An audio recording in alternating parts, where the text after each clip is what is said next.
Ivanka went down to Georgia, and no, that is actually not the beginning of a Charlie Daniels song. It's what happened this week in the state of Georgia. Ivanka Trump headed down there to help embattled Senators Kelly Leffler and David Perdue with their Senate runoffs. Those elections, by the way, taking place in just under 2 weeks, so it's a big deal.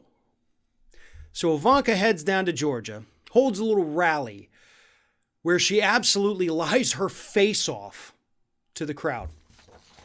One of the statements, this is the one that absolutely just jumps out at me as absurd, like borderline insane. She says, "Georgia will decide whether our children will grow up under an oppressive government or whether America will remain the land of the free. I think we know what Georgia's going to decide," she added, to the state that just decided they didn't want to be a red state anymore. So not exactly sure what she's getting at there.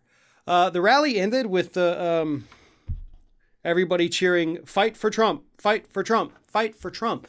The rally wasn't supposed to be about your dad. The rally was supposed to be about Leffler and Perdue, but congrats on turning it into something about your dad, because the voters in Georgia already rejected your dad. Like, they saw it and they said no.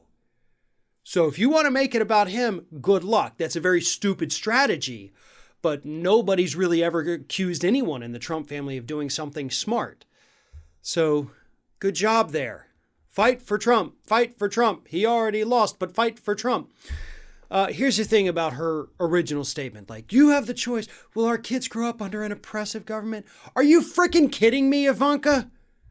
Like, we didn't witness your dad send out his friggin' Gestapo to Portland this summer? Start grabbing people off the streets, putting them in an unmarked van, driving them off to God knows where? Like, no, we already don't live in a free country. Not to mention, I would love to see this radical version of Joe Biden and Senate Democrats that y'all have in your head. I would love to see that in action. I would love to see a socialist Joe Biden take office on January 20th, backed by a socialist Senate. But guess what? That's not going to happen. We're going to have a centrist Joe Biden, a right of center Senate, no matter which way the Georgia elections go, because you've got far too many right-leaning Democratic senators. So Republicans, whether or not they hold the majority, they're still going to actually hold the majority of the belief, if that makes any sense. It's only going to be oppressive, by the way, in this country, if you're not a member of the top 1%. But in that case, it's always been oppressive for you.